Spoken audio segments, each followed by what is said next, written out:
Shreyaben dietitian છે, આપ ત્રણેયનું સ્વાગત છે. શ્રેયાબેન, આપની જોડેથી જાણું છે, તમે લોકો ટિપ્સ આપતા હોય કે આ ખાજો આટલી માત્રામાં ખાજો, આ ખાજો આટલી માત્રામાં, પણ તમે જે કહેતા હશો તો હેલ્ધી ફૂડની વાત કરતા હશો.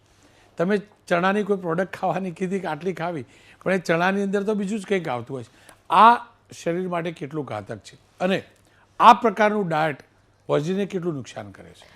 હવે શંખજુરુ જેવી જો ભેળસેળ શરીરમાં થતી હોય એટલે ખોરાકમાં થતી હોય ને એ શરીરમાં જાય તો ઘણા બધા રોગોનું જે મૂળ કહેવાય ને એ જ ખોરાક હોય છે.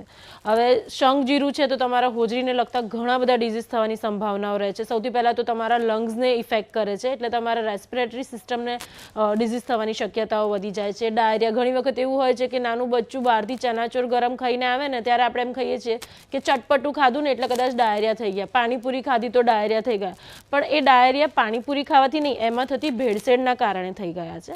ચણાચોર ખાવાથી નહીં, પણ ચણાચોરમાં કદાચ એ પ્યોર ચણાચોર નથી, એના કારણે એને ડાયરિયા થઈ ગયા છે.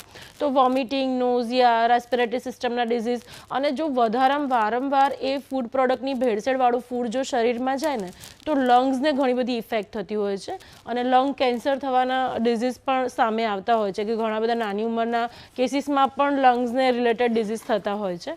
એટલે આવી બધી ઘણી બધી ભેળસેળના કારણે જ આ બધું થાય છે. અને એના કારણે અમે જો સ્ટ્રીટ ફૂડ સજેસ્ટ કરીએ ને કે ભાઈ બહાર જાઓ તો ચણાચોર ગરમ ખાઈ શકાય, મમરાની ભેળ ખાઈ શકાય, એ હેલ્ધી છે, પણ એમાં એવું કશું જ હેલ્ધી હવે નથી રહ્યું. એટલે તમે કોઈ પણ સ્ટ્રીટ ફૂડ ખાઓ તો એ ભરોસો મૂકી જ ના શકાય કે એ હેલ્ધી છે. શ્રેયાબેન, કેમ કે આપણને જો બાપદાદાએ આ જ શીખવાડ્યું, વડીલોએ આ જ શીખવાડ્યું, દાદીએ આ જ શીખવાડ્યું, ઘી દૂધ ખાવાનું, શિયાળામાં તો જબરજસ્ત ખાવાનું, જેના કારણે તમારું શરીર સશક્ત બને, મજબૂત બને. પરંતુ આ ભેળસેળી, આ ઘી દૂધ, એનાથી કેટલું તકલીફ થાય છે શરીર? ભેળસેળિયું ઘી દૂધ ખાવાથી જ આ કોલેસ્ટ્રોલનો જે રોગ છે ને એ પહેલાં નહોતો આટલો બધો. અત્યારે એવું છે કે ઘરે ઘરે કોલેસ્ટ્રોલ જોવા મળે છે. પહેલાં એવું હતું કે લોકો ઘરડા થાય ત્યારે કોલેસ્ટ્રોલનો રિપોર્ટ કરાવે ને ખબર પડે કે કોલેસ્ટ્રોલ આવ્યું છે. અત્યારે એવું નથી. અત્યારે તમે યંગ જનરેશનમાં બી જુઓ ને રિપોર્ટ કરાવો ને તો કંઈક તો નીકળે જ. અને એ બધાનું રીઝન જ એ છે કે જે આપણે ભેળસેળવાળું ખાઈએ છીએ, દૂધ, ઘી, કે એમાં કશામાં પણ આપણને પ્યોર વસ્તુ નથી મળી રહી. અને એના જ કારણે અત્યારે તમે જુઓ તો યંગસ્ટરને ઘી અને દૂધમાં પ્રોટીન લેવાની જગ્યાએ પાવડર પર જઈ રહ્યા છે, તો એમાં પણ ભેળસેળ છે. એટલે બધી જ જગ્યાએ આપણને ભેળસેળ મળે છે ને એના જ કારણે બધા લાઇફસ્ટાઇલ રિલેટેડ ડિઝીઝ થવાની શરૂઆત થઈ ગઈ છે નાની ઉંમરમાં જ. શ્રેયાબેન, જો ઓર્ગેનિકનો ટ્રેન્ડ શરૂ થયો છે, એ બધી જગ્યાએ organic restaurant, organic vegetables, branded મસાલા, આ ખરેખર બધું ઓર્ગેનિક હોય છે ખરું? કેમ કે આપની પાસે અનેક ક્લાયન્ટ્સ આવતા હશે, તમે પણ એમને સુઝાવ કરતા છો ઓર્ગેનિક ખાઓ. ખરેખર ઓર્ગેનિક હોય છે કે મિલાવટનો એક દોર શરૂ થયો છે એટલે ઓર્ગેનિક બતાવી અને નફો કમાવો એ પણ ટ્રેન્ડ શરૂ થયો છે? બિલકુલ, ઓર્ગેનિક બતાવીને જ નફાખોરી થાય છે. મારી દ્રષ્ટિએ તો ક્યાંક કશું જ ઓર્ગેનિક નથી મળતું. તમે હોમ ગાર્ડન ક્રિએટ કરો ને એમાં તમે તમારા નાના નાના વેજીટેબલ્સ ઉગાડો ને એ ખાઓ ને તો એ તમને ખબર છે કે તમારી સામે ઉગેલું છે અને એની અંદર તમે કશું જ એડ નથી કરેલું, તો એ તમારા માટે ઓર્ગેનિક છે. બાકી ક્યાંય કશું જ ઓર્ગેનિક નથી.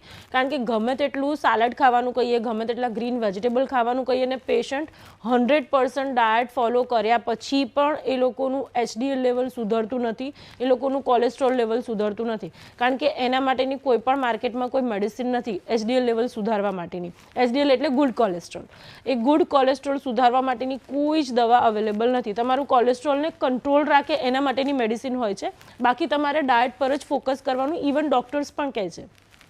તો હવે એ કન્ડિશનમાં તમે જો પેશન્ટને એમ કહો કે ના ભાઈ તમારે આજે 200 ગ્રામ સાલેડ ખાવાનું છે અને ફાઇબરના કારણે જ એમનું કોલેસ્ટ્રોલ લેવલ મેન્ટેન થતું હોય છે, પણ બધું જ ફોલો કર્યા પછી પણ ક્યાંક કંઈક ગડબડ હોય છે અને એ ફૂડમાં જ હોય છે કે જેના કારણે રિઝલ્ટમાં નથી જ ફેરફાર પડતો.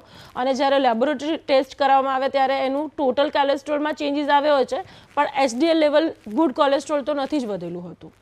એટલે એ કમ્પ્લીટલી ઓર્ગેનિક ફૂડ પણ ગુડ ફૂડ નથી. એને તમે હોમ ગાર્ડન ક્રિએટ કરો અને એની અંદર ફૂડ ઉગાડો અને એ જ ખાઓ તો તમારા માટે 100% એ કહેવાય ને કે ગુડ તમને બેક્ટેરિયા પ્રોવાઈડ કરશે, ગુડ હાઇજીન પ્રોવાઈડ કરશે. ઇવન ઓર્ગેનિક ફૂડ એને જ કહી શકાય મારી દ્રષ્ટિએ. શ્રેયાબેન, એક અંતિમ સવાલ, જે આ સિન્થેટિક્સ કલર અથવા જો ડેકોરેટિવ પ્રોડક્ટ છે, આપણે જાણીએ છીએ સિન્થેટિક્સ છે, ભલે અમુક માત્રા એલાવું હશે છતાં પણ એ સિન્થેટિક્સ છે.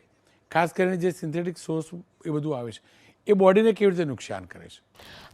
જનરલી ને થ્રોટ ઇન્ફેક્શન સિન્થેટિક કલર જો વાપરવામાં વધારે પ્રમાણમાં આવે ને તો થ્રોટ ઇન્ફેક્શન થવાના ચાન્સીસ થતા હોય છે.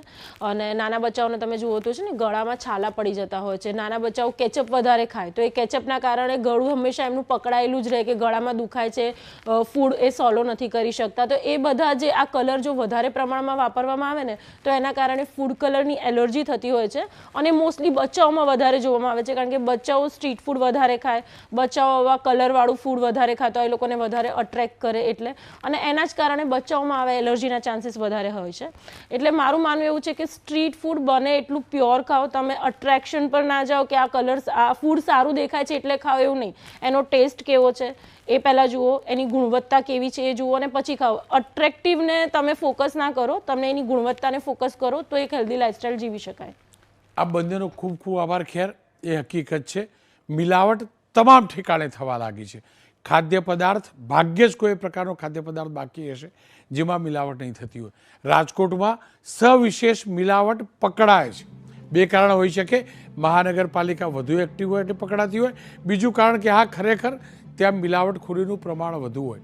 પણ એ હકીકત છે તમામ ઠેકાણે મિલાવટ થાય છે અને હિતકારક એ છે કે ઘરે જ બનાવેલું ખાઈએ, જેના કારણે આ પ્રકારની મિલાવટથી બચી શકીએ. જો ચના ચોર ગરમ એ ચણામાંથી જ બનતું હોય અને કોઈ ફેક્ટરી બનાવી શકતી હોય તો આપણે ઘરે બનાવીને કેમ ન ખાઈ શકીએ? પીઝાનો રોટલો જો બહાર બની શકતો હોય તો આપણે ઘરે બનાવીને કેમ ન ખાઈ શકીએ? પાવભાજી જો બહાર બનતી હોય તો આપણે ઘરે બનાવીને કેમ ન ખાઈ શકીએ? જેનાથી આપણે કમસે કમ એટલી તો ખબર હોય કે આપણે અંદર સિન્થેટિક્સ વાપર્યું છે કે નથી વાપર્યું.